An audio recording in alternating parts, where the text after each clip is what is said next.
banyak kesaksian gitu ya. Kalau saya mau saksi rasanya nggak akan habis satu malam karena kebaikan Tuhan gitu. Tetapi saya akan ambil beberapa kesaksian penting di hidup saya tentang kebaikan Tuhan. Dan saya selalu menyaksikan ini kepada banyak orang untuk memberitahu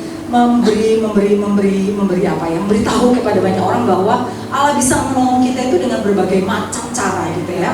Saudara sekalian, di hidup saya itu saya diizinkan Allah dengan banyak penyakit gitu ya saudara sekalian. Kalau saudara lihat sekarang saya agak lebih gemuk karena saya pernah di berat badan cuma 48 dengan tinggi 165, 52 gitu, dan sekarang ini masih 60 gitu kan saudara sekalian. Jadi saya juga masih mau diet juga sih, ini agak kelebihan dikit gitu ya saudara. Kemudian saudara sekalian, saya dengan cepat karena saya tahu jam juga berjalan dengan cepat. Saya diizinkan Tuhan itu ada banyak penyakit. Kalau saya mau menyebut vonis-vonis dokter dalam hidup saya, maka itu akan saudara akan kaget karena bertumpuk-tumpuk saudara sekalian. Jadi saya pernah ada sampai di satu titik saya itu malu sama suami saya karena saya merasa saya adalah istri yang sungguh-sungguh merepotkan dan menghabiskan uang suami dengan semua pengobatan saya. Ada sampai di titik itu saya pernah berdoa kepada Tuhan, Tuhan saya mau mati. Kalau Pak Lukas, saya mati sekarang, Pak Lukas masih muda dan Pak Lukas bisa dapat mungkin istri yang lebih sehat dibandingkan saya. Saudara sekalian, lebih cantik, lebih baik gitu saudara sekalian ya. Jadi saudara sekalian, saya dengan cepat saudara sekalian, beberapa hal yang ingin saya saksikan kepada saudara. Tuhan izinkan saya dengan benjolan di tubuh yang hampir 50 benjolan saudara sekalian. Ada di mana Bu Meta gitu kan? Ada di, ya kalau dijumlah semua gitu ya. Saya adalah pasien Dokter Aryo di Rumah Sakit Onkologi, dan kemudian Dokter Aryo pernah ngomong begini, Meta, kamu itu adalah wanita yang dikaruniai Tuhan. Saya bilang, dokter, karunia apa ya? Kamu punya banyak benjolan di tubuh saya, di tubuhmu gitu kan. Saya bilang, dokter, seandainya saya bisa membagi-bagikan anugerah ini, saya akan bagikan ke jemaat di Jamban gitu saudara sekalian. Saudara, tapi saudara sekalian, ada apa ya? Tidak perlu kata-kata ya, saya tidak butuh anugerah itu ya. Tapi saudara sekalian, saya diizinkan Tuhan dengan 3 tempat benjolan itu muncul. Yang pertama ada di dada saya, 17 benjolan saudara sekalian. Sampai sekarang masih ada. Tetapi itu Tuhan ubah dari vonis yang pertama itu cancer, tapi Tuhan ubah menjadi kista saudara sekalian. Dan hari ini masih ada, sehingga saya harus menjaga tubuh saya saudara sekalian, ya tumor di saudara. Jadi saudara sekalian, dan itu adalah anugerah Tuhan. Sampai hari ini saya masih dengan kondisi, kalau dibilang orang ya, saya masih sakit karena masih ada banyak benjolan di dada saya, dada kanan dan kiri saya. Yang paling besar di dada kiri dengan diameter 3,8. Kalau saudara tanya 3,8 itu sebesar apa? Sebesar telur ayam kampung saudara sekalian ya. Nah, saya mau saksikan, jadi sampai hari ini masih ada saudara sekalian. Tapi Tuhan bekerja, saya sehat, saya bisa melakukan aktivitas melayani Tuhan, dan itu anugerah Tuhan. Sehingga orang tidak menyangka saya ada sakit saudara sekalian. Yang kedua, saya ada sakit benjolan muncul besar di kandungan saya. Saya juga dengan cepat akan cerita. Hari itu saya masih, hari itu bukan waktunya saya period datang bulan, karena saya sudah 2 minggu lalu itu sudah selesai. Tetapi saya adalah orang yang pemikir saudara sekalian. Jadi saya ketika ada pendarahan pagi itu, saya berpikir hormon saya lagi tidak baik, mungkin agak kecapean, dan saya pakai pembalut dengan biasa. Saya masih nyetir mobil, saya jemput Pak Lukas di tempat kerjanya saudara sekalian. Dan kemudian saya sempat makan, nunggu dia di tempat makan karena dekat kampusnya dia itu ada rumah makan. Saya tunggu di sana.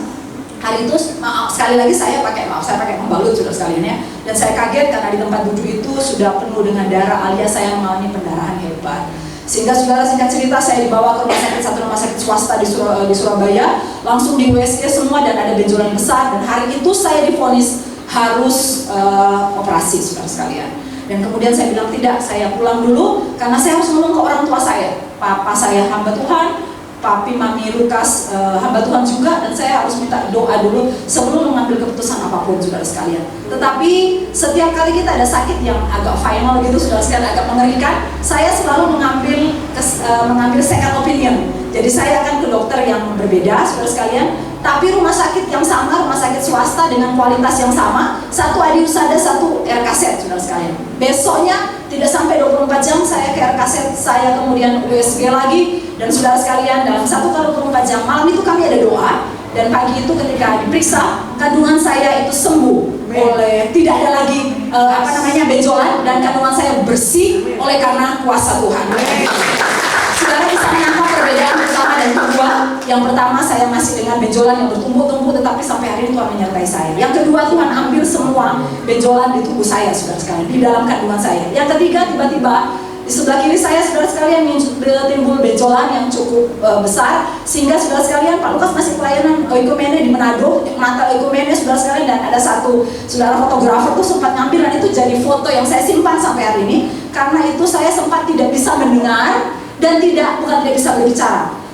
Sulit membuka mulut untuk berbicara karena ada benjolan. Kemudian saya periksa lagi ke rumah sakit onkologi, dicek lagi saudara sekalian, kemudian bertumpuk-tumpuk benjolan dari sebelah kiri. Di sebelah kiri saya, saudara sekalian, kemudian saudara sekalian turun sampai ke tengkuk leher belakang saya. Saudara, vonis 3 dokter penyakit dalam, saudara sekalian, dokter Profesor Lunardi, saudara sekalian. Profesor Lunardi itu dia biopsi saya malam-malam, dan kemudian saudara sekalian, Dr. Aryo semua mengambil keputusan bahwa saya bisa disembuhkan dengan, ini ada gangguan dengan getah bening saya, saudara sekalian, saya bisa disembuhkan. Pertama operasi, yang kedua adalah dengan minum obat, dan minum obat itu saya harus melewati waktu 1 tahun.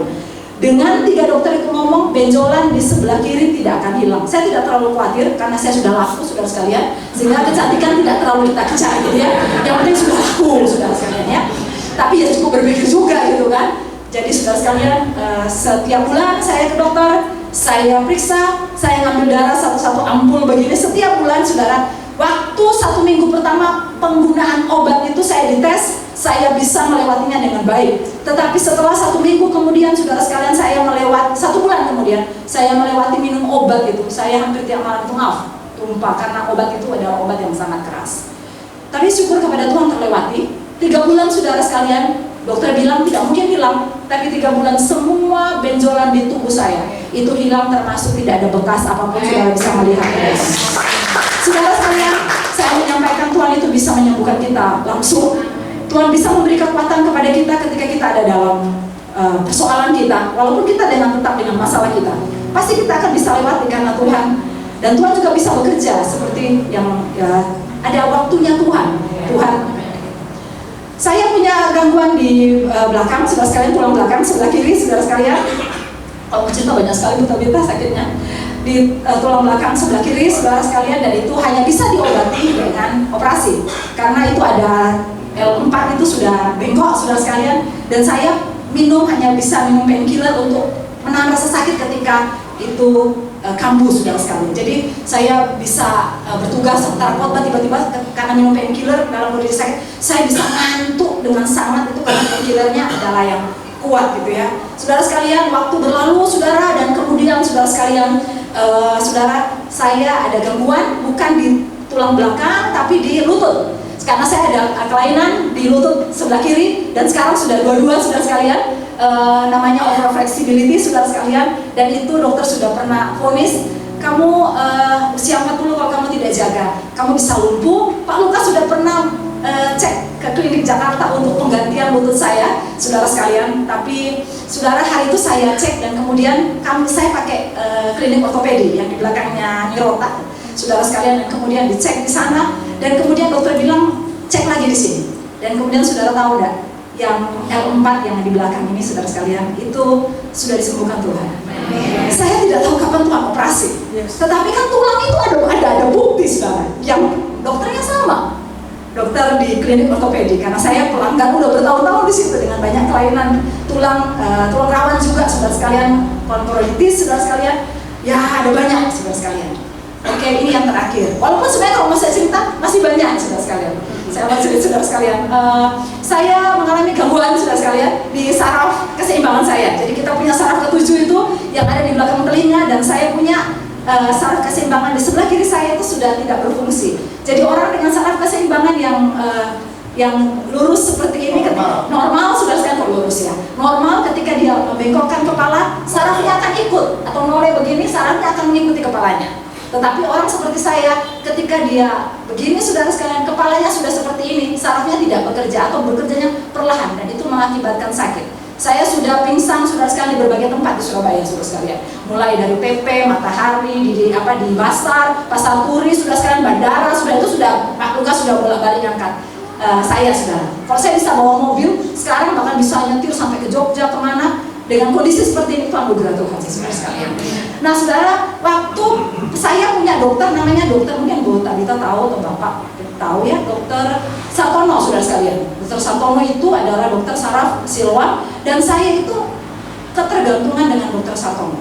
Karena saya bisa datang ke sana, disuntik di kepala di 7 titik yang namanya akupuntur, memasukkan obat dengan cepat ke dalam kepala, saudara sekalian, dan saya pulang itu bisa cesplong, bisa sembuh. Saya dari tahun ke tahun itu bergantung seperti itu sama dokter Sartono, saudara sekalian. Dan kemudian saudara, dari pertama harus temani Pak Lukas, jangan takut ya. Sampai akhirnya saya ketika sakit, saya sudah tahu sakit saya kambuh, saya bisa nyetir sendiri, saya bisa datang dan suntik, saya bisa pulang nyetir sendiri. Waktu saudara sekalian COVID, dokter Sartono dipanggil Tuhan, saudara sekalian. Dan kemudian saya nangis, betul nangis, karena saya tahu orang seperti itu sulit. Saya bisa semaput di mana-mana, saya bisa nyetir dan saya bisa semaput. Dan dokter Sartono sudah bertahun-tahun itu nolong saya, saudara sekalian. Saya sempat nangis, ditegur Pak Lukas, mungkin ini cara Tuhan untuk negur kamu, jangan bergantung manusia, tapi bergantung kepada Tuhan, saudara sekalian. Dan saudara tahu, setelah 2 tahun lewat, bendahara di gereja kami, saudara sekalian, Pipit kenal, Fitri, dia sempat memanggil saya, Kak Met, mikir gak sih, selama 2 tahun ini Kak Meta tidak pernah kambuh sakit kepala lagi. Saya sudah divonis ada banyak Bel palsi dan sebagainya. Dokter Yana di Siloam, saudara sekalian, sudah ngomong kamu ada pecah pembuluh, penyumbatan pembuluh darah di otak dan sebagainya, saudara sekalian. 2 tahun hari itu saya nangis, saya bilang Tuhan, kadang pertolongan Tuhan itu tidak kita pikirkan dengan serius. Kita hanya lihat yang gitu. Padahal kalau kita bisa ada sampai hari ini, itu semua karena anugerah Tuhan. Sekali lagi, ada banyak cara Tuhan menolong kita, tetapi Tuhan pasti tolong. Walaupun ada yang langsung ditolong, ada yang sepertinya Tuhan biarkan untuk membawa saya mungkin dengan benjolan di dada yang begitu banyak, untuk membawa saya ingat, kamu jangan macam-macam ya, kamu tuh kamu bisa hidup itu karena anugerah Tuhan. Ini mungkin peringatan buat saya untuk saya lebih terus berserah dan berharap kepada Tuhan. Tetap kuat di dalam Tuhan, tetap semangat dalam Tuhan, tetap dekat kepada Tuhan. Terima kasih untuk kesempatan.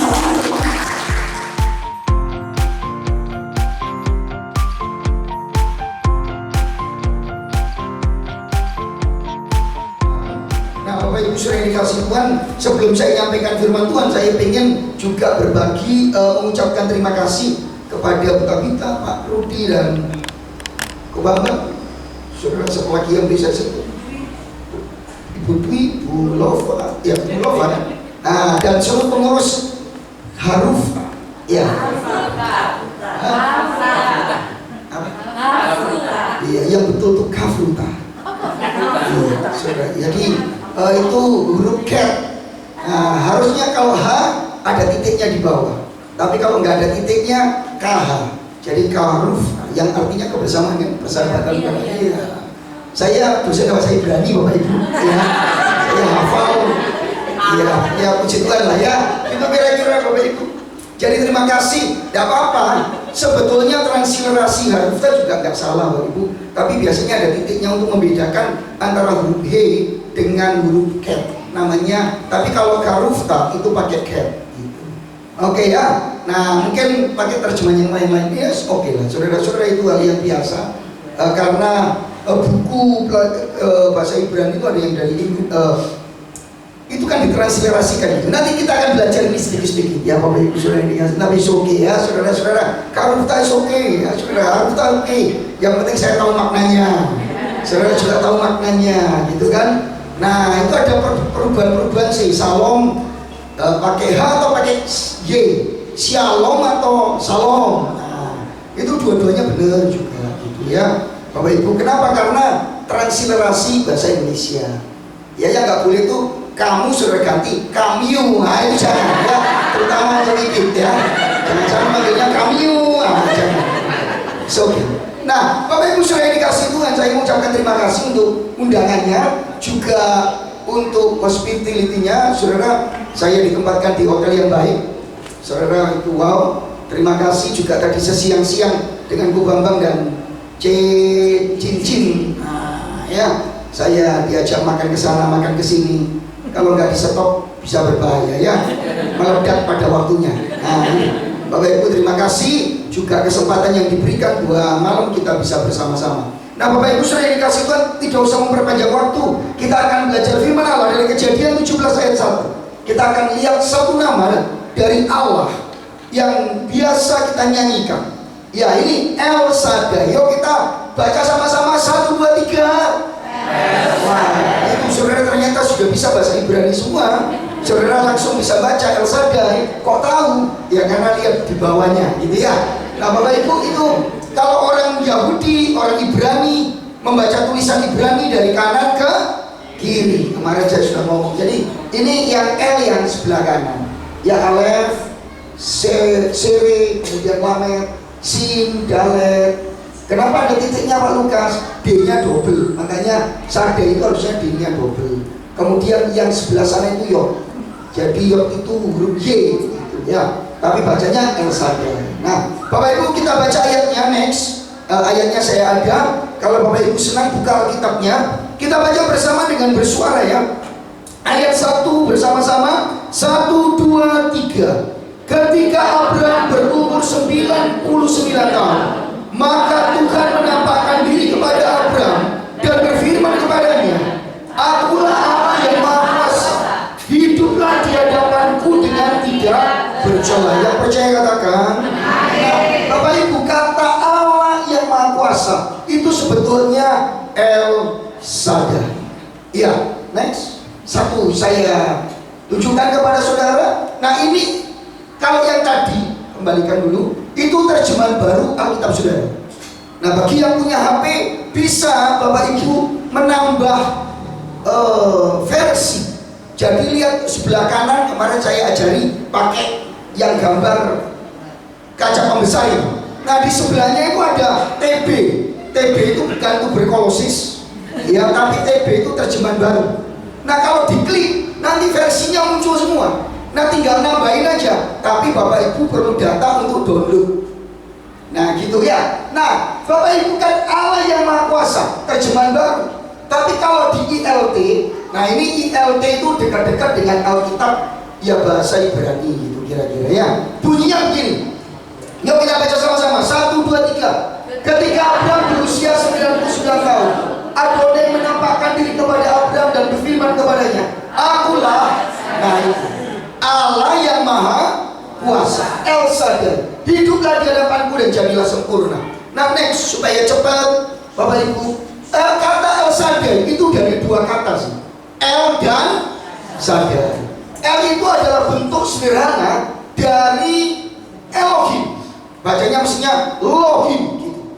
Jadi El Shaddai itu ada dua kata. Yang pertama El, sama-sama yuk, El. Elohim, sama-sama 1, 2, 3. Elohim. Loh kok gak Elohim Pak Lukas? Karena E-nya di depan itu adalah setengah suara. Misalnya kalau kita baca seperti, kalau E-nya itu setengah, jadinya seperti rusa rindu. Nah kalau dinyanyikan seperti ruah, susahnya mana ini ya? Kan gak dapet nanti. Nah gitu ya Bapak Ibu. Jadi itu mestinya bacanya Elohim gitu. Nah artinya Allah.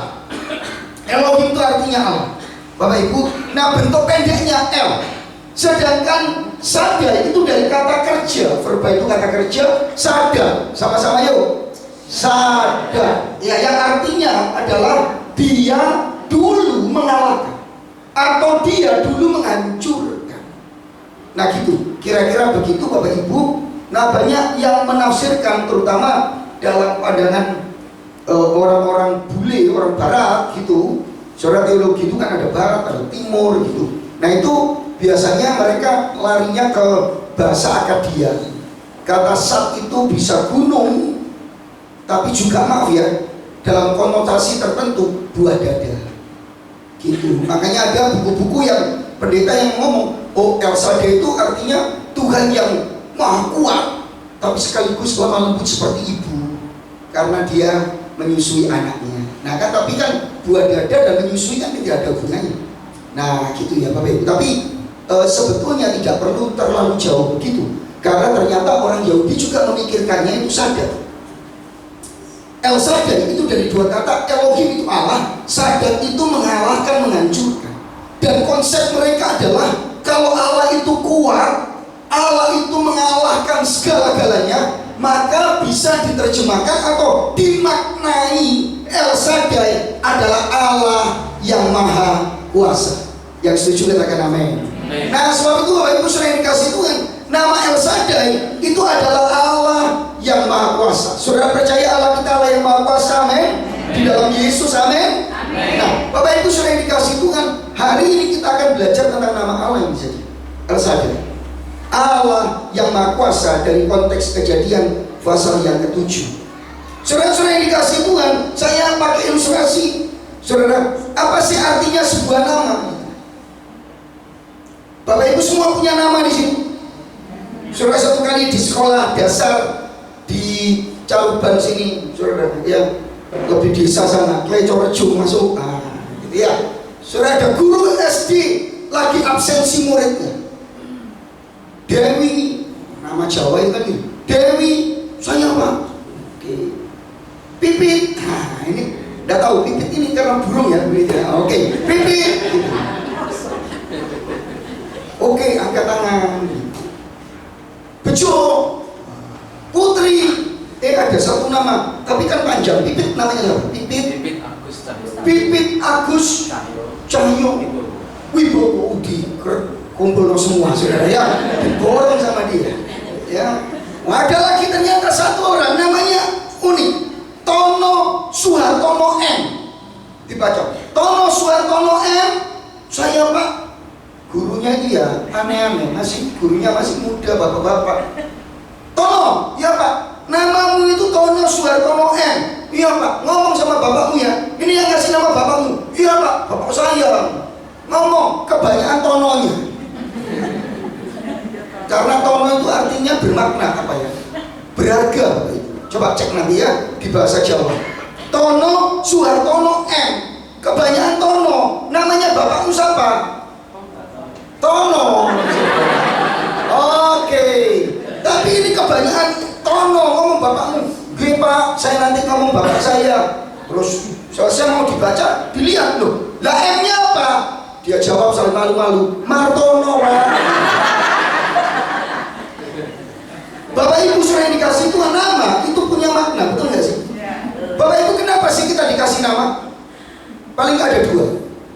Tak peduli saudara orang apa, Jawa kah, Tionghoa kah, terserah, Kristen atau bukan. Tapi nama itu selalu dua. Yang pertama untuk pembeda. Kalau orang Jawa bilang tetangga, betul kan? Saya Lukas. Tuh, ada Pak Lukas juga di sini. Tapi jangan sampai tertukar, kita beda. Iya kan? Lukas. Karena saya Lukas Widianto. Murdianto.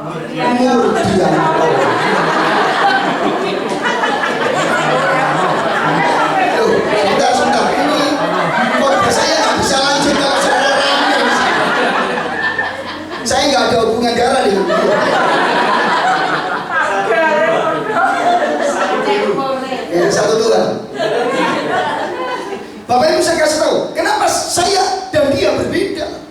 Supaya beda, dia Mardianto, saya Widianto. Walaupun Lukasnya sama. Loh, makanya itu, nama itu supaya membedakan. Dia Pipit, saya Lukas. Walaupun sama Lukasnya, tapi beda di belakangnya. Kenapa kok ditambahi belakang? Supaya masuk sudah berbeda satu dengan yang lain. Yang ngerti katakan ngerti. Yang kedua harapan. Betul nggak? Nama itu harapan. Siapa namanya? Pipit Agus Cahyo Wibowo. Tahu artinya? Apa? Pipit tahu? Saudara dengarkan ini, serius. Sesuatu yang beda dengan yang lain. Pipit itu. Kalau Cahyo kan sinar. Oh, Wibowo berwibawa. Kamu diharapkan untuk jadi anak yang berwibawa. Wes aja jauh-jauh bejo. Kenapa kau dinamai bejo? Supaya di mana-mana selalu selamat. Kenapa dinamai selamat? Supaya di mana-mana selalu Joko. Supaya di mana-mana selalu kurang aja. Iya. Kokonya nggak tahu maksudnya. Ya. Joko itu perjaga. Kalau dia sudah nikah ya enggak, di mana-mana ya sudah nikah, jangan Joko lagi. Ya, saya ingin memberitahu saudara. Jadi kalau nama itu disematkan kepada manusia, dengarkan saya baik-baik, itu adalah harapan. Kenapa saya dikasih nama Lukas? Karena bapak saya pendeta. Dia mengharapkan saya paling tidak seperti penulis Injil Lukas. Makanya saya suka meneliti seperti Injil Lukas. Coba lihat Lukas 1 ayat 1-4. Ketika dia menyusun Injil Lukas dengan begitu teliti, hai Theophilus yang mulia, aku menuliskan berita yang benar ini dengan menyelidiki sedalam-dalamnya. Bahasa saya sehari-hari. Saudara-saudara, diharapkan saya seperti penulis Injil Lukas. Bapak saya mengharapkan kalau ada yang namanya selamat, bapaknya mengharapkan kemana-mana selamat. Tetapi ketika nama itu disematkan kepada Allah, itu bukan supaya kita berharap kepada Allah, supaya berharap satu kali Allah akan menjadi begitu, tetapi adalah hakikatnya. Yang ngerti katakan nama. Ketika nama itu disematkan kepada Allah, dia adalah sadar, dia adalah Allah yang maha kuasa. Bukan supaya kita berharap satu kali Allah jadi maha kuasa, bukan. Itu kalau nama saudara. Tapi kalau nama Allah itu adalah, itulah dia Allah. Ketika namanya maha kuasa, dia adalah maha kuasa dulu, sekarang, sampai selama-lamanya. Yang arti katakan nama. Saudara, itu sebabnya nama itu begitu penting. Next, pertanyaan saya ini Bapak Ibu, percayakah saudara bahwa Allah kita di dalam Yesus Kristus Tuhan adalah El Shaddai, Allah yang Maha Kuasa? Amin. Ini saya serius tanyanya, karena di gereja itu kan selalu amin, gak ditanya aja sudah amin. Kadang-kadang belum selesai khotbah amin. Bapak Ibu sudah dikasih Tuhan, sekali lagi saya tanya, apakah Bapak Ibu percaya bahwa Allah kita di dalam Yesus Kristus Tuhan adalah El Shaddai, Allah yang Maha Kuasa? Amin. Yang percaya katakan amin. Amin. Saya punya ilustrasi dulu. Bapak Ibu, ada sebuah rumah sakit jiwa, dan ya namanya rumah sakit jiwa tanpa saya, ya sebuah rumah sakit jiwa. Yang sakit berarti sakit apa Bapak Ibu? Mata, bukan ini. Di malam saya ngomong, rumah sakit jiwa, sakit jiwa. Ada 5 laki-laki yang berobat, sudah 5-6 tahun berobat. Dokternya itu mau tes. Ini ilustrasi ya Bapak Ibu. Dokternya itu mau tes, apakah 5 orang ini sudah sembuh atau enggak.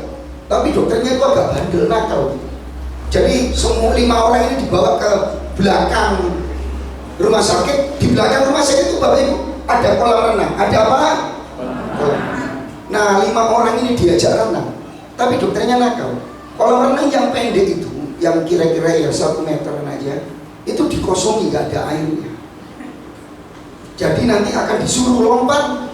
Jadi kalau dia renang berarti masih sakit, kalau nggak renang sembuh. Dites, bener. Kita renang ya teman-teman, saudara-saudara, katanya dokter. Hari ini kita renang, setuju? Mereka teriak, setuju Pak Dokter. Ya juga orang sakit. Kalau gitu kita segera ke belakang. Semua siap. Wah, celana pendekan, buka baju semua, terus ke kolam renang. Jangan lupa kolam renangnya ada airnya enggak Bapak Ibu? Ada. Dokternya, kita pemanasan dulu. Tuh, kita keliling kolam renang. Gak besar kolam renang. Tuh. Nanti kalau Pak Dokter bilang terjun ya, mereka jawab apa? Jangan, biar saya jawab. Ibu kan kami berpikir ya, siap Pak Dokter. Benar Bapak. Tuh, langsung dokternya bilang lompat. Hampir semua lompat. Ada yang lompat langsung seperti Superman. Jangan lupa, kolam renangnya ada airnya. Bayangkan, aduh katanya. Tapi namanya juga orang sakit, aduh, tetap gini. Ada yang lompat megang hidung, terus sampai di bawah ada airnya enggak? Enggak ada, tapi dia pluk. lompat. Wih, dokter langsung senang. Mas, sudah mas. Mas, pulang. Mas ini sudah sehat. Benar Pak dokter, terima kasih. Bisa lagi dia pergi. Ya sudah, ringkas barang. Gak usah renang, ringkas barang, pulang. Terima kasih Pak dokter. Karena dia ngomong, syukur gitu. Sambil dia kembali ke kamar, dokternya ngikuti dari belakang kejar. Mas, tunggu sebentar. Apa Pak dokter? Ngomong-ngomong BTW, itu kan, Pak dokter ini tanya sama kamu, apa Pak dokter? Kenapa kamu gak lompat kayak teman-teman? Sambil dia tertawa, Pak dokter bercanda aja. Ya gak mau Pak dokter, loh. Kenapa? Lagi itu aja Pak dokter, masa gak tahu? Jangan bercanda Pak dokter.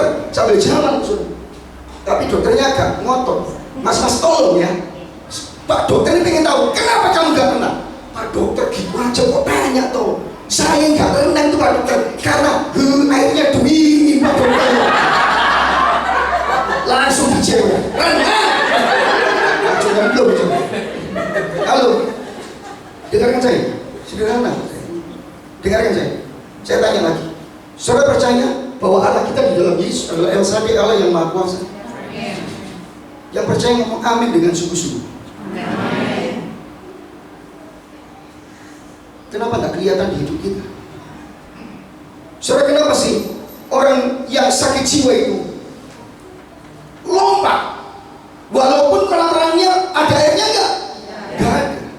Yang lompat percaya ada airnya. Yang nggak lompat juga percaya bukan nggak ada airnya. Airnya sangat, ya memang dia paling parah sih saudara-saudara. Tapi saya ingin memberitahu saudara, dua-duanya itu apa yang dipercaya itu kelihatan dari tingkah lakunya. Seharusnya saudara-saudara, kalau saudara percaya bahwa Allah kita di dalam Yesus, Allah yang Maha Kuasa, terlihat loh dari tingkah laku dan sikap dalam kehidupan kita. Yang ngerti katakan. Pertanyaan saya sekali lagi, kalau saudara sudah tahu begini, saya tanya saudara, apakah saudara percaya bahwa Allah kita dalam Yesus Kristus, Allah yang Maha Kuasa, El Shaddai? Abraham memberi kita teladan dua saja. Yang pertama, next. Seharusnya, saudara, itu kelihatan. Kita baca sama-sama 1, 2, 3. Kita dapat saudara-saudara yang dikasih Tuhan, kalau saudara percaya bahwa Allah kita di dalam Yesus, Allah El Shaddai, Allah yang Maha Kuasa, kita seharusnya bisa menang atas kekhawatiran. Yang setuju katakan amin. Bapak Ibu saudara yang dikasih Tuhan, next. Kenapa sih Bapak Ibu Allah itu hadir? Oh, enggak keluar satu-satu. Mestinya bisa keluar satu-satu. Iya, apa? Tak apa-apa sudah. Saya agak satu-satu saudara, belum tentu juga terang yang kan gampang ya. So, okay. Siapa yang tidak pernah khawatir dalam hidupnya? Yang nggak pernah khawatir angkat tangan. Mari kita doakan pulang ini khawatir. Bahkan Abraham itu ada di dalam kekhawatiran. Sekalipun Abraham disebut bapak orang percaya, bapak orang beriman, bukan berarti Abraham tidak pernah khawatir. Saya lihat wajah saudara nggak setuju dengan pendeta Lukas. Abraham khawatir. Di pasal 17 ini, konteks ini, Abraham khawatir. Itu sebabnya justru Tuhan El Shaddai datang. Abraham waktu dia umur 99 tahun. Akulah Allah yang Maha Kuasa. Karena Allah tahu kekhawatiran Abraham. Masa saya Pak Lukas, mari kita baca ayat yang ke-17 sampai 19. Ya, di dalam Kejadian 17 bisa ditayangkan ayatnya. Kalau bisa, tolong dikembali ke ayatnya.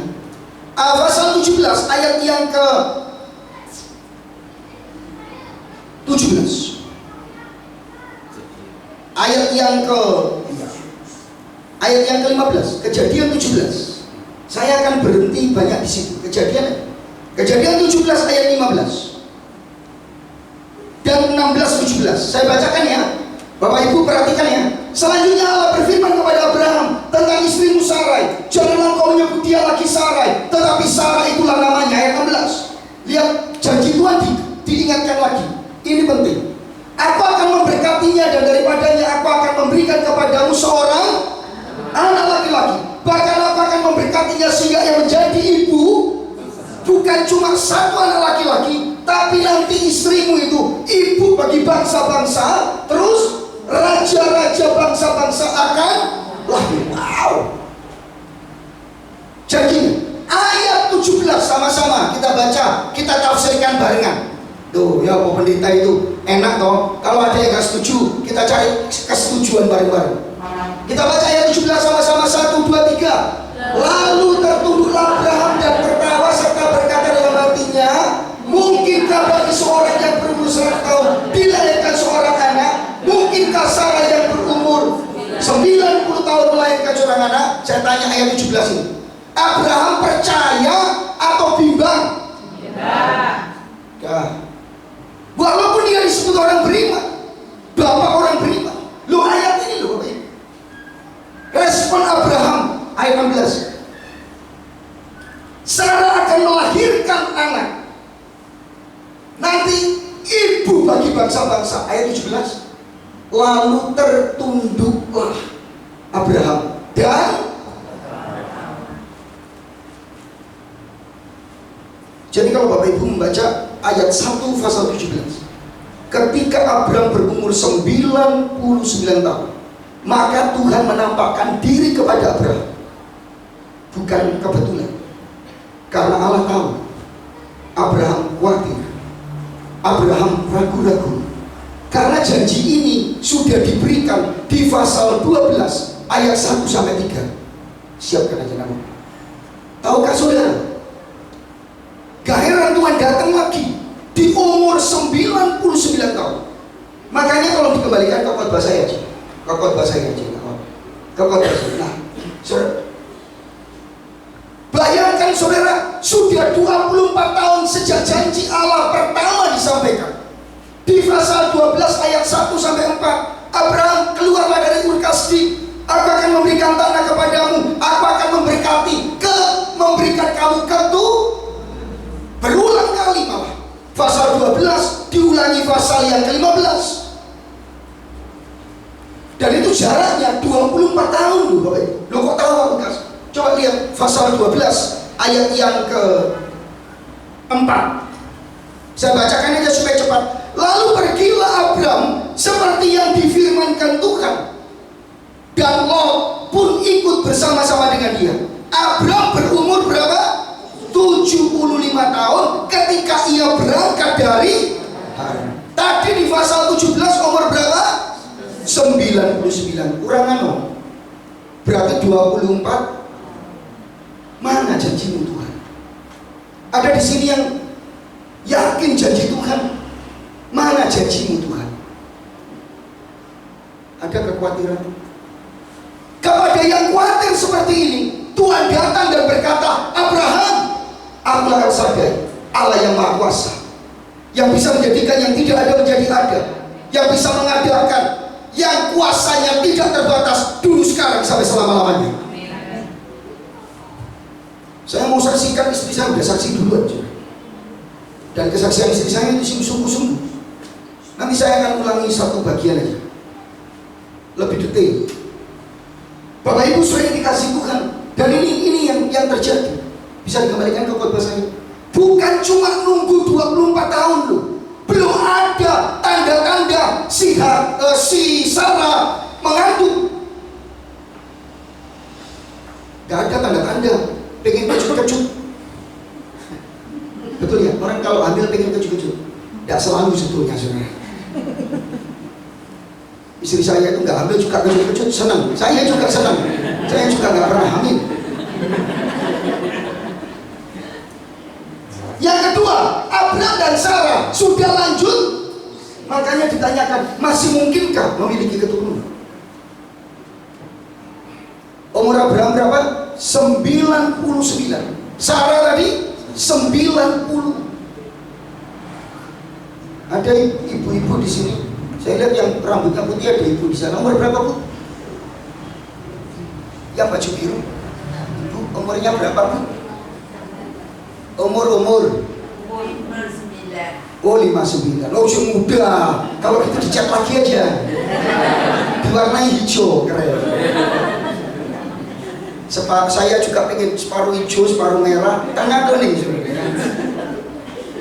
Halo.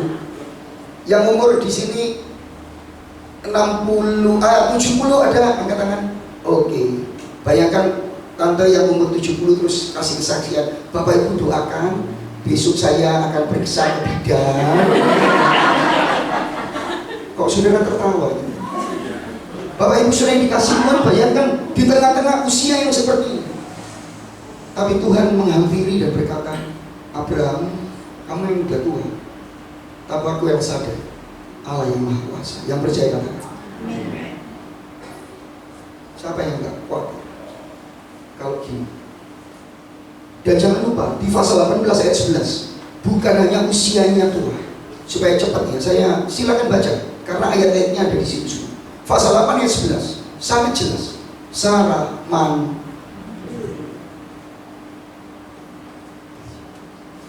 ada yang khawatir? Hari ini sebetulnya kita yang bisnis ya, yang punya bisnis yang kerja itu perlu khawatir. Indonesia sedang nggak baik-baik kan? Betul ya? Loh, saudara, saya kemarin bulan lalu saya di Batam. 2 minggu lalu saya ada di Batam dan kemudian saya diajak oleh gereja yang mengundang kami jalan-jalan ke Singapura. Cuma jalan-jalan aja ya saudara.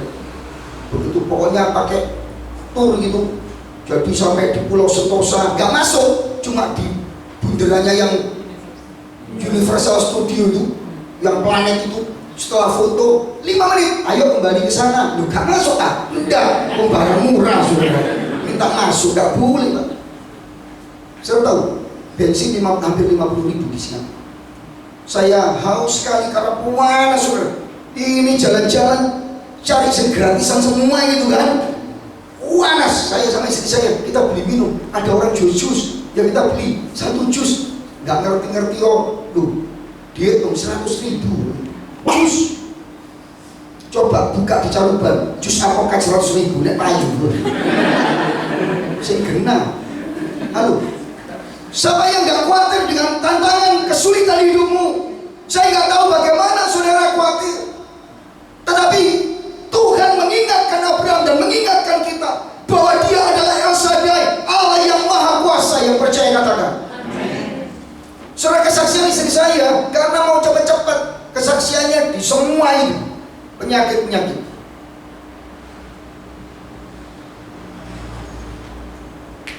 Yang disaksikan istri saya tadi, saudara, yang paling ya semua mujizat, semua kemahakuasaan Tuhan. Yang setuju katakan apa?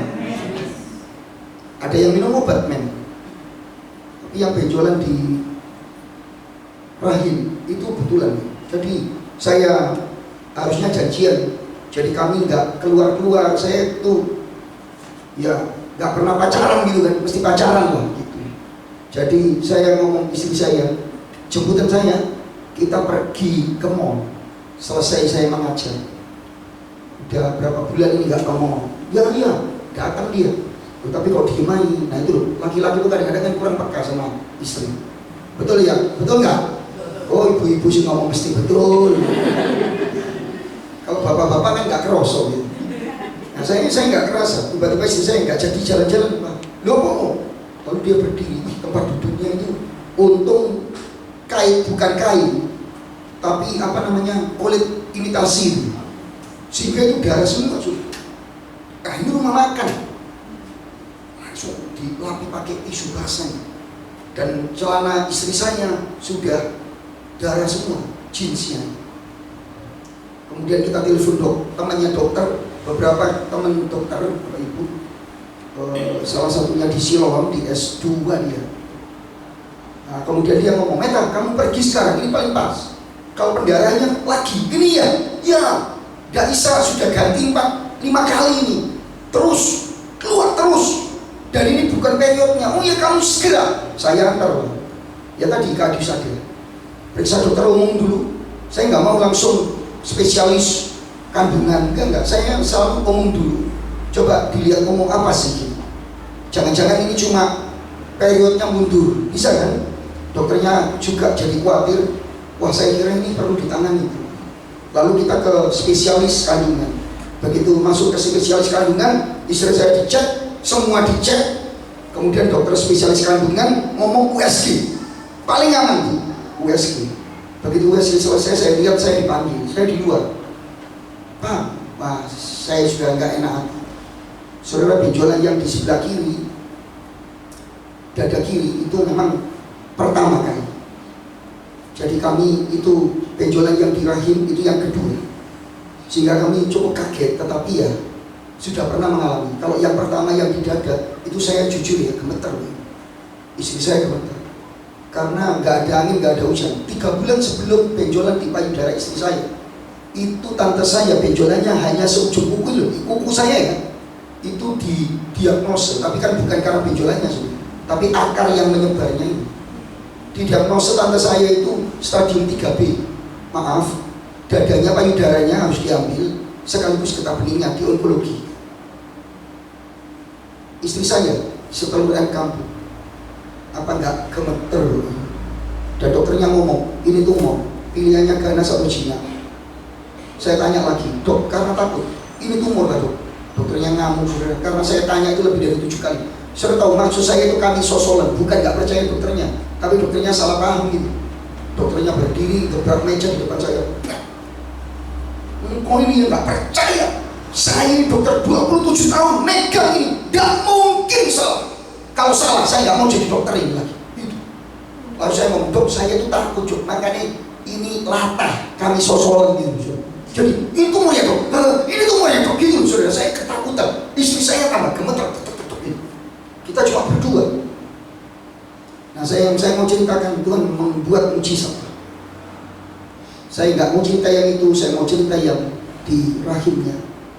Saudara, kemudian di USG ada benjolan. Saya masuk, kemudian dokter ngomong ini benjolan. Saya ini kedua. Jadi saya lebih tenang kan, walaupun deg-degan gitu. Tuhan apalagi ya Tuhan. Lalu saya ngomong istri saya, ini harus segera diambil. Hari ini mumpung ada kamar kosong. Saya ngomong, dok, izinkan kami berdoa dan izinkan kami ngomong ke orang tuanya. Oh iya, nggak apa-apa, Pak. Ya, terus kita ngatur-ngatur nomor telepon dan sebagainya. Saya pulang. Malam itu ada PA seperti ini, kita doa dengan jemaat. Saya ngomong sama istri saya, kita berdoa. Tapi besok kita mesti ke dokter lain.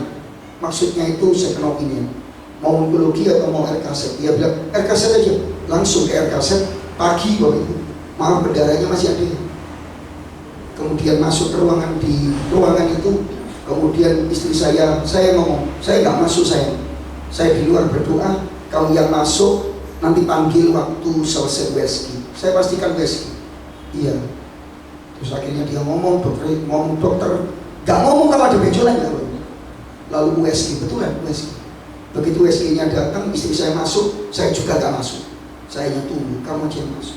Saudara, istri saya duduk, kemudian dipasang USG-nya, kemudian dokternya tanya, ibu kenapa mesti ke kandungan? Wong, rahimnya ibu bersih seperti ini. Hanya 1 kali 24 jam. Yang pertama, jelas ada benjolannya. Fotonya ini, USG-nya. Hari Jumatnya, gak ada benjolannya. Saya tahu Tuhan yang Maha Kuasa, tetap Tuhan yang Maha Kuasa. Lalu istri saya tanya, dok, kalau ada gini gimana? Dokternya lihat, wah, saya tahu dokter jawab, no comment. Saya nggak tahu sih dokternya bisa atau enggak, no comment. Dan sampai hari ini, dan hari itu siang istri saya sudah tidak berdarah sampai hari ini. Saya ingin memberitahu saudara, Tuhan itu Maha Kuasa dulu, sekarang, dan selama-lamanya tidak berubah. Saudara, ada banyak kesaksian istri saya yang saya bisa ceritakan karena terlalu banyak sekali. Sakit ini, sakit itu. Saudara, yang bel palsi itu saya pulang pelayanan dari Malang. Dari situ saya ngomong, aduh kepala enggak kuat, langsung aja ke ortopedi, apa namanya? Brain clinic, saraf.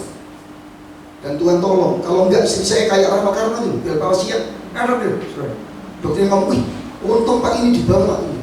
Ini saraf ke-7 di sini. Itu bel palsi. Saudara, saya banyak penyakit. Saudara kita bisa melihat itu kuasa Tuhan. Pertanyaan saya, apakah Bapak Ibu percaya Tuhan tetap Maha Kuasa dulu, sekarang, dan sampai selama-lamanya? Bapak Ibu sudah dikasih Tuhan, kalau itu saja sudah ada satu bukti sebetulnya dialami oleh kita semua. Ada satu bukti yang saudara dan saya alami semua. Saudara-saudara yang dikasih Tuhan, mujizat itu, saudara, kesembuhan, kesehatan istri saya, itu bukti yang paling kecil. Tetapi Alkitab memberitahu kita, next, ada bukti yang begitu besar. Apa itu Pak Lukas? Bukti terbesar dari kemahakuasaan Allah kita di dalam Yesus Kristus adalah ketika oleh kuasanya, oleh kuasa Allah, Allah mengerjakan keselamatan jiwa kita yang sebenarnya mustahil saya dan saudara raih tanpa Allah mengaruniakan Yesus Kristus mati di atas kayu salib. Yang mengerti katakan amin. Bukankah keselamatan kita gak bisa dibayar dengan kebaikan saudara? Bukankah manusia gak bisa menyelamatkan dirinya sendiri? Yang ngerti katakan amin. Makanya mustahil kita bisa masuk surga. Mustahil manusia dengan kesuciannya sendiri, dengan kebaikannya sendiri bisa meraih surga. Justru karena itu, karena begitu besar kasih Allah akan dunia ini, Ia mengaruniakan anaknya yang tunggal, Yesus Kristus, supaya saudara semua yang percaya Yesus, kita diselamatkan. Yang ngerti katakan bukankah itu mujizat terbesar? Seharusnya menjadi bukti bagi Bapak Ibu semua. Kita bisa lihat cermin, saya bukti kemahakuasaan Tuhan. Bapak Ibu, ini gambar apa? Jarum, bagus. Yang belakang unta. Apa ini Pak Lukas? Yesus pernah bersabda kisah tentang orang kaya yang suka masuk kerajaan surga. Lebih mudah unta masuk lubang jarum ketimbang orang beruang masuk. Apa maksudnya itu? Kemudian ada yang menafsirkan, oh di Israel itu ada lubang jarum pintu, untanya harus merunduk bisa masuk. Saya kasih tahu, tidak ada itu. Percaya sama saya 2 kali ke Israel, dan saya kasih tahu itu tafsiran muncul di abad 15 Masehi. Terus apa artinya Pak Lukas sebetulnya? Artinya kalau Bapak Ibu membaca Lukas 18, mari coba kita lihat Lukas pasal yang ke-18. Saya ingin menyampaikan ini sedikit kepada saudara supaya kita bisa ngerti. Loh, sudah diganti. Iya, Lukas pasal yang ke-18 ayat yang mulai ayat 18 itu ya, orang kaya. Lihat ayat 25. Sebab lebih mudah seekor unta masuk melalui lubang jarum daripada orang kaya masuk kerajaan Allah. Ayat 26. Sama-sama kita baca ayat 26. Sama-sama yuk, 1, 2, 3. Dan mereka yang mendengar itu berkata, jika demikian, siapakah yang dapat? Gitu loh Bapak Ibu. Siapa yang bisa diselamatkan? Lalu ayat 27, perhatikan ayat 27 ini. Kemahakuasaan Allah. Sama-sama 1, 2, 3. Kata Yesus, apa yang tidak mungkin bagi, mungkin bagi. Bukan karya manusia, tapi karya Allah. Kamu gak mungkin selamat dengan kekuatanmu sendiri. Kamu gak mungkin masuk surga dengan kebaikanmu sendiri. Makanya saudara kalau bandingkan kisah ini dengan Matius dan Markus. Jadi respon murid-murid itu sebetulnya Petrus. Loh guru, kalau gitu siapa yang bisa diselamatkan? Gak mungkin manusia bisa diselamatkan. Lalu Yesus ngomong, bagi manusia itu gak mungkin, tetapi bagi Allah itu mungkin. Yang percaya katakan amin. Kalau di ayat yang lain, tidak mustahil bagi Allah. Itu sebabnya saudara, masuk surga gak mungkin manusia, tetapi bisa dimungkinkan karena kemahakuasaan Allah dengan mengaruniakan Sang Putra mati di kayu salib. Kita yang percaya kepadanya tidak binasa, tapi beroleh hidup yang kekal. Yang ngerti katakan kan gitu. Kalau gitu kita ini bukti dari kemahakuasaan Allah. Yang ngerti maksud saya katakan amin. Kalau keselamatan bisa dikerjakan, apalagi sakit, bukankah itu lebih kecil? Saya tahu tidak semua caranya seperti istri saya. Belum sampai 1 kali 24 jam difoto, nggak ada. Mungkin kadang kita lewati pengobatan. Saudara jangan salah, benjolan di istri saya di dada itu ada 17, dan sampai sekarang ada beberapa di sana. Dokter bilang nggak usah diambil. Satu yang 3,8 itu Bapak Ibu, itu saudara-saudara dokter bilang harus di stop. Kemudian istri saya ngomong, istri saya habis operasi, habis doa puasa untuk dada itu yang 3,8 dok. Gimana kalau minggu depan baru ditangani dok? Istri saya kan takut, sebetulnya takut suntik. Tapi memang itu kan divonisnya Sabtu, Minggu, Senin, Selasa itu pemeriksaan berikutnya. Sehingga 4 hari itu kami doa puasa. Dokternya bilang oke lah minggu depan. Begitu minggu depan istri saya temani untuk diambil. Dokternya ngomong, Bu, gak usah diambil karena ini mengempes. Sebentar lagi juga hilang. Sampai hari ini gak diambil. Saya percaya Tuhan menolong dan menyembuhkan. Saya ingin memberitahu saudara bukti dari kekuasaan Tuhan bisa dikembalikan ke khotbah saya. Yang percaya katakan. Bapak Ibu saudara yang dikasih Tuhan, saya nggak pengen kita saudara-saudara nggak nangkap apa yang saya sampaikan. Next, bukankah menenangkan Bapak Ibu? Kalau kita tahu dan mempercayai bahwa Allah kita di dalam Kristus adalah Allah yang Maha Kuasa, yang percaya katakan amin. Apakah Bapak Ibu percaya Allah kita dalam Kristus adalah Allah yang Maha Kuasa? Amin. Kenapa kita mesti khawatir? Dia bikin. Saya nggak tahu kekhawatiran apa aja. Satu kali di jemaat saya itu punya anak satu laki-laki. Lalu dia karena sekolah keluar, dia ditinggal oleh anaknya, dan anaknya kelihatannya rajin keluar karena kegiatan-kegiatan dan makin dewasa. Terus dia datang ke saya, suami istri duduk kemudian ngobrol sama saya. Lalu saya mau ngomong, saya pendetanya, saudara. Iya, kenapa? Pak, saya itu tolong didoakan. Saya khawatir sama anak saya. Kenapa? Anak saya kok jauh dari saya gitu, laki-laki. Saya bilang kalau laki-laki kemungkinan dia akan keluar dari rumahmu dan bawa anak perempuannya, harusnya kan keluar dari rumahmu. Iya sih Pak, tapi saya khawatir apa masa tua saya. Lalu saya ngomong sama dia, baik. Terus saya ngomong, lihat papi mami saya. Waktu itu papi saya masih ada. Papi saya ikut saya, sakit stroke. Kemarin saya sudah saksi ya. Papi saya sakit stroke. Berapa? Bukan di sini. Saya nggak saksi di sini, saudara. Saya pikir saya di sini ya. Saudara di gereja lainnya, khotbah lainnya. Nah, saudara-saudara yang dikasih Tuhan, papi saya itu ikut saya dan meninggal 6 tahun lalu, 7 tahun atau 6 tahun lalu. Bukan karena COVID, tapi karena memang atrofi. Sebelum COVID sudah meninggal. Jadi 7 tahun lalu. Mami saya ikut saya. Lalu dia kenal, kan jemaat saya. Terus saya bilang, lihat mama saya. Dia, yo. Tanto sulhab. Umur mama saya 85 dan masih kuat. Terus saya bilang sama dia, mami saya ikut saya. Lah itu baru kasus. Terus siapa saya ini nanti? Kalau anak saya ini enggak sayang sama saya, terus terang saya khawatir. Saya bukan ngomong mami saya Pak, saya bilang. Saya ngomong saya. Mami saya ikut saya. Terus saya ikut siapa? Dia baru ingat, saya nggak punya anak. Satu kali saya pas pelayanan di satu kota di Banyuwangi, saudara, kami ditinggalkan di hotel. Nah, hotelnya itu punya TV kabel. Banyuwangi, kalau bukan, pokoknya ya di Bogor atau di Banyuwangi, TV kabel. Lalu ada iklan. Iklan itu panti werda terbaik di Jawa Barat, saudara. Di Bogor atau di Bandung, bagus. 1 bulan 4 juta, mahal kan?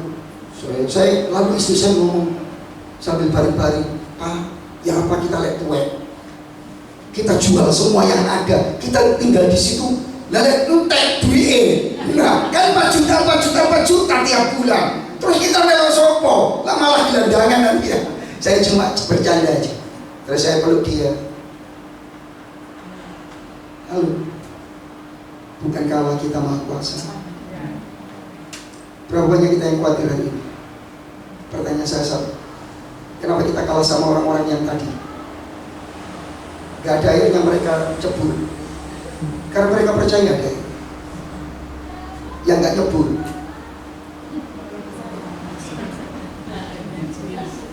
apakah sudah percaya Allah kita di dalam Yesus adalah Allah yang Maha Kuasa? Kenapa kita keluar dari sini dan khawatir? Bukankah harusnya kita pegang Allahku tidak berubah, dulu sekarang sampai selama-lamanya. Yang kedua, next, sama-sama. 1, 2, 3. Kita mau hidup dengan yang setuju, katakan amin.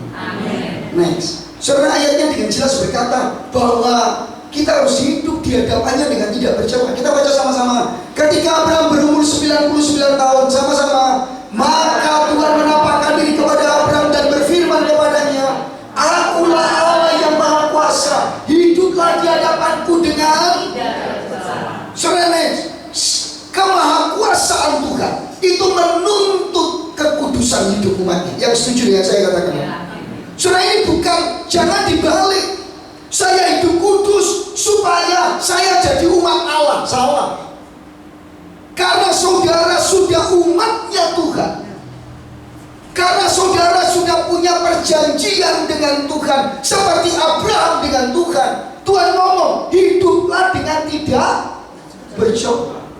Kekudusan kita bukan supaya masuk surga. Salah loh itu. Kalau gitu kita mirip agama lain. Betul gak sih? Hidup kudus, hidup baik supaya masuk surga. Salah, surga. Yang betul itu, kita hidup kudus, hidup benar, karena semua kita adalah warga kerajaan surga. Karena semua kita sudah diselamatkan, karena semua kita sudah dikuduskan oleh darah Kristus sekali untuk selama-lamanya. Ibrani 10 ayat 10. Jadi Bapak Ibu sudah dikasih Tuhan, gak usah dibaca lah. Jadi ada yang menuntut kekudusan. Kenapa? Ya karena kita percaya Allah kita Maha Kuasa. Yang setuju katakan amin. Lu kok gitu Pak Lukas? Pertama, karena kemahakuasaan Tuhan mencakup kemahatauannya.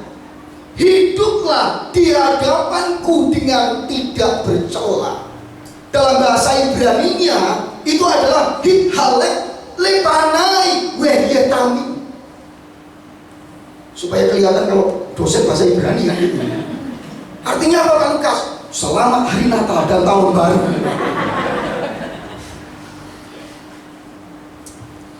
Hithalek itu berjalan. Itu sebuah kalimat imperatif. Berjalanlah lepanai, di depan, di hadapan, paning wajah. Makanya saudara, saya ngomong itu mencakup kemahatauannya. Sadarkah saudara, semua kita ada di hadapan Allah? Yang setuju katakan amin. Dimanapun kau pergi.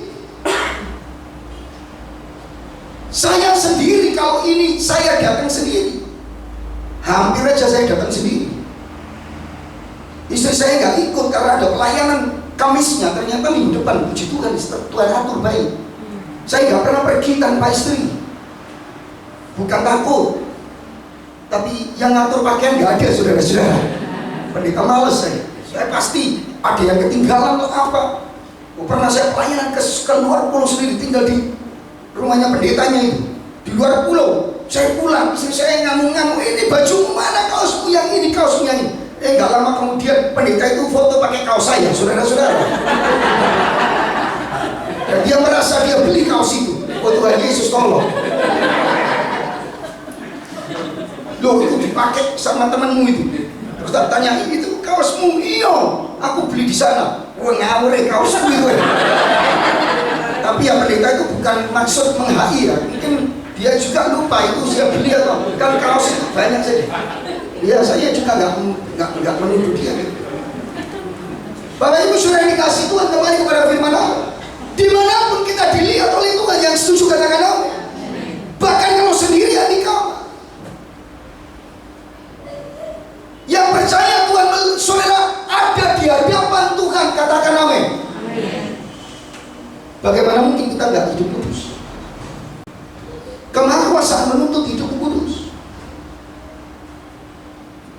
Saudara, tahu apel, yang tahu apel ngomong tahu. Tahu opil? Yang tahu ngomong tahu. Apa bedanya apel sama opil? Yang jangan dijawab dulu. Saya akan tunjukkan 3 perbedaan apel sama opil. Kalau apel itu diawali huruf A, apel. Kalau opil, pinter-pinter. O, bukan U. Kalau orang Jawa O, opil. Ya Indonesianya upil. Bukan upil ya, opil. Perbedaan yang kedua, rasanya. Kalau apel manis kecut, kalau opel, terima kasih, saya udah gak usah ngicipi, sudah ada yang ngicipi. Siapa yang ngomong ngasih tadi? Terima kasih ya. Tuhan memberkati. Saya gak usah ngerasa no, saudara. Dengarkan, ini yang penting. Perbedaan ketiga. Kalau apel di atas meja, kalau opel, nah ini juga berkobar lah saudara yang ngomong. Saya khawatir di bawah mimbar ini opel semua. Makanya yang bersih-bersih gereja itu lalu kasih stand up komedi enggak, saudara. Natur kita adalah menyembunyikan yang buruk, betul nggak sih? Loh, saudara, tanpa sadar begitu. Natur kita itu ya menyembunyikan barang yang rusak dan buruk. Bajunya bagus bermerek, begitu nanti pulang dibuka kaos dalamnya bolong-bolong, saudara. Maaf ya, celana dalamnya molor kewer-kewer gitu. Gak penting, sementing roknya wapi gitu kan. Kenapa sudah tertawa seperti mengalami? Bapak Ibu sudah dikasih Tuhan atur kita menyembunyikan dosa. Kalau di gereja kelihatan rohani, kayak saya ini kan. Siapa yang tahu saya? Tuhan. Bapak Ibu, tahukah Bapak Ibu? Ya ini baru ini saya pelayanan mimbarnya kayu. Tapi kalau di gereja-gereja itu biasanya gereja agak gede dikit. Gereja saya juga malah gereja saya itu partitur, Bapak Ibu. Nggak ada mimbar yang bagus. Partitur itu, tahu ya, partiturnya musik. Cukup itu sapopo. Ya ada juga sih mimbar apa ya? Yang terakhir ini pakai. Oh beli Shopee sudah. Bulat gini. Kayu sudah rusak. Lalu inventarisnya sudah. Beli di Shopee yang bisa naik turun. Saudara, tapi di beberapa gereja itu akrilik atau kaca, betul kaca ya? Di GP kaca ya? Ada pendeta nekat mobil lalu taruh di bawah meja kaca. Ada nggak kira-kira? Ada jemaat gitu, mobil di meja kacanya gitu. Ada nggak kira-kira? Tapi ada. Kapan Pak Lukas? Kalau engkau menyembunyikan dosamu, engkau pikir hidup nggak dilihat oleh Tuhan. Kemahakuasaan itu mencakup kemahatauannya Dia. Yang setuju katakan. Lalu kenapa saudara sembunyikan ini? Seolah-olah Tuhan itu nggak lihat saudara. Kalau Dia nggak lihat saudara, Dia nggak maha kuasa dalam kita. Hari ini saudara ngeri sekali, pemimpin-pemimpin agama ketahuan mencabulilah apa segala macam. Saya kira saudara membacanya. Bukan cuma di agama sebelah, di Kristen juga ada. Saudara, godaannya sama. Gak peduli pendeta, gak peduli pipit begini, godaannya sama. Semua sama. Ada orang yang ngomong, Bapak Ibu kita harus hati-hati, iblis makin pinter. Itu yang ngomong itu kurang pinter. Kenapa? Memuji iblis. Yang kedua, iblis itu gak makin pinter. Saya kasih tahu, senjatanya itu tetap aja. Yang makin kurang itu manusia ini loh, anak Tuhan ini. Senjatanya kan tetap aja. Kedudukan. Oh itu, tata wanita saya nggak terlalu suka pakai tata ini. Karena wanita lah, prianya enggak gitu. Kan itu diskriminasi terhadap laki-laki. Dipegang perempuan-perempuan ini nggak tergoda gitu. Lu tergoda Bapak Ibu. Saya pernah bonceng istri saya dulu. Istri saya di sini, saya di sini. Di sebelah itu ada cowok cewek. Ya cowok cewek juga.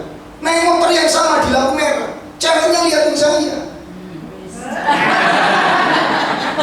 Loh serius, saya lihat gini. Saya lihat karena saya ngerasa. Saya noleh, ceweknya lagi liatin. Lalu istri saya langsung dia takut saudara-saudara. Saya ngomong, the power of mama. Lalu sama aja. Seks, uang. Bapak Ibu kita jangan hanya ngomong Allahku maha kuasa, dahsyat, tepuk tangan, mujizatmu ajaib. Tapi puji kemahakuasaan Allah menuntut hidupmu di dalam kekudusan. Karena Dia melihat hidup saya dan saudara. Yang percaya katakan amin. Ingat ya apel sama opil, bertobatlah. Satu kali saya pelayanan, saudara. Saya khotbah di Malang, tapi hari Sabtunya saya ada pelayanan lain. Saya harus ada di tempat salah satu daerah di Malang juga, tetapi agak naik ke atas gitu. Dan itu daerah wisata. Nah turun saudara saya dengan driver. Saya selalu ngajak orang, saya nggak pernah sendiri. Saya naik mobil, kemudian sudah siang jam 2 gitu, lapar. Saya ngomong sama dia, kita makan dulu. Oh iya Pak Lukas. Lalu minggu saya lihat tadi ayam bumbu rujak, ayam tumpeng. Langsung berhenti saya. Tempatnya bagus, tempatnya itu formal, Bapak Ibu. Saya datang, kemudian kami duduk. Lalu pesannya di mana Mbak? Oh di situ, di tempatnya jualan itu. Saya pergilah. Yang nyetir itu adalah diaken gereja saya. Pak Lukas duduk aja, saya aja. Pak kamu udah capek, saya saja. Kamu udah nganterin dari pagi sampai sore ini, kamu sudah duduk aja. Saya yang pesankan. Kamu apa? Ayam, oke. Tapi duduknya nggak terlalu jauh. Saya datang, Mbak pesan. Ya apa Pak? Ayam 2, ya kan? Ayam tumpeng 2 dengan nasinya lengkap seperti paket itu. Oh ya Pak, dada atau paha? Dada. Lalu dia goda saya begitu. Yang kanan atau yang kiri? Gini loh saudara-saudara. Saya lihat, aduh. Saudara-saudara, saya lihat dari wajah saudara ada yang mau tanya, di mana itu tempatnya ini? Bapak Ibu, godaannya sama. Saya hanya ingin mengingatkan kita. Apakah kau percaya bahwa Allah kita Maha Kuasa? Yang percaya katakan. Kenapa kita masih menjadi miliknya Tuhan? Kenapa kita mau kerja dengan enggak benar? Kenapa kita enggak hidup kudus di hadapan Tuhan? Kemahakuasaan Allah menuntut kekudusan hidup kita. Yang percaya katakan. Yang kedua, kenapa Pak? Karena kemahakuasaan Allah itu mencakup otoritas dan kesanggupan Allah untuk menghakimi dan menghukum orang berdosa. Kita nggak ada hak untuk menghakimi, betul nggak sih? Janganlah kamu menghakimi, tetapi Tuhan punya hak karena Dia yang Maha Kuasa. Yang percaya katakan amin. Satu kali Yesus lagi mengajar, kemudian orang-orang Farisi, ahli Taurat dan orang banyak menyeret perempuan yang kedapatan berzina, dilemparkan ke bawah di kaki Yesus. Lalu mereka menuduh dan kemudian ngomong, ini loh ada perempuan yang kedapatan berzina, menurut hukum Taurat harus dilempari batu sampai. Lalu Yesus berlutut, Yohanes pasal 8, nulis di tanah. Lalu sambil ngomong, kalau ada di antara kamu yang tidak berdosa, ambil batu pertama, lempar, kemudian yang lain boleh mengikuti. Ada yang ambil batu lempar? Tidak. Semua pergi pulang. Tinggal perempuan itu dengan Yesus. Lalu Yesus ngomong apa? Ayatnya itu, ayat yang terakhir, ayat 11. Yesus ngomong, oh belum. Saudara potong sedikit aja depannya. Belum, depannya. Makanya banyak-banyak dibaca-baca saudara-saudara. Tapi gak apa-apa, gak salahnya. Saya akan lebih siap kan.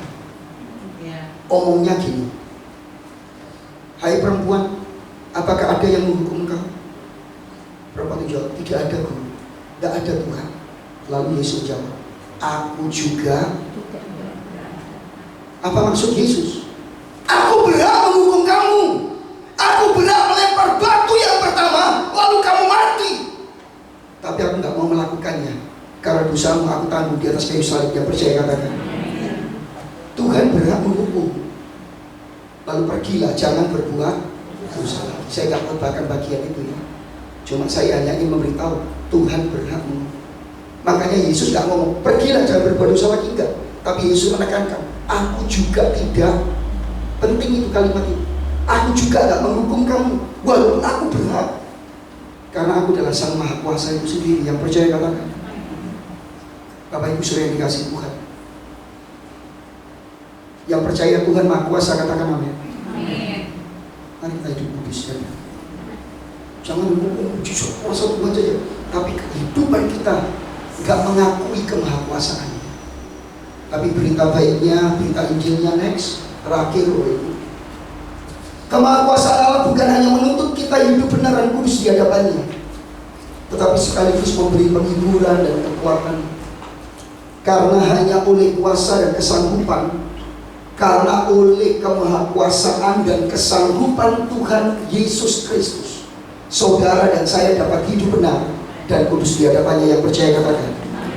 Siapa yang berani berkata, saya hidup benar Pak Lukas, karena saya memang hebat, saya kuat, saya rohani? Ada di sini. Apakah karena kekuatan kita sendiri? Bukankah kita ini diciptakan dari apa Bapak Ibu? Kita diciptakan dari apa? Kaleng kongguan. Kita diciptakan dari apa Bapak Ibu? Itu Iron Man. Kalau Iron Man kok kaleng kongguan, kita diciptakan dari apa? Debu dan tanah. Gak percaya? Gosok tangan ini, tapi jangan ngotori ruangan ini. Bukankah kita yang bencana tanah liat katanya Paulus, yang kalau jatuh kita bisa kuat, kita bisa hidup benar, hidup kudus, takut akan Tuhan, karena tangan Tuhan yang memegang hidup saya dan saudara. Yang percaya katakan. Yang percaya katakan. Bapak Ibu saudara yang dikasih Tuhan, kemahakuasaan Tuhan. Apakah kita percaya Yesus Kristus adalah Allah El Shaddai, Allah yang Maha Kuasa? Mari kita pulang dengan keyakinan. Tapi yang kedua, mari kita juga hidup dalam kekudusannya. Tuhan memberkati saudara. Mari kita bagi berdiri bersama-sama. Bagi Tuhan gak ada yang mustahil. Ku yakin saat kau berfirman,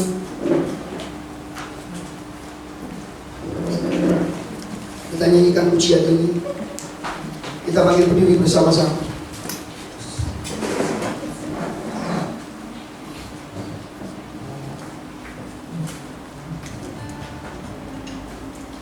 Haleluya.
Tidak berubah kuasanya. Dulu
kita berdoa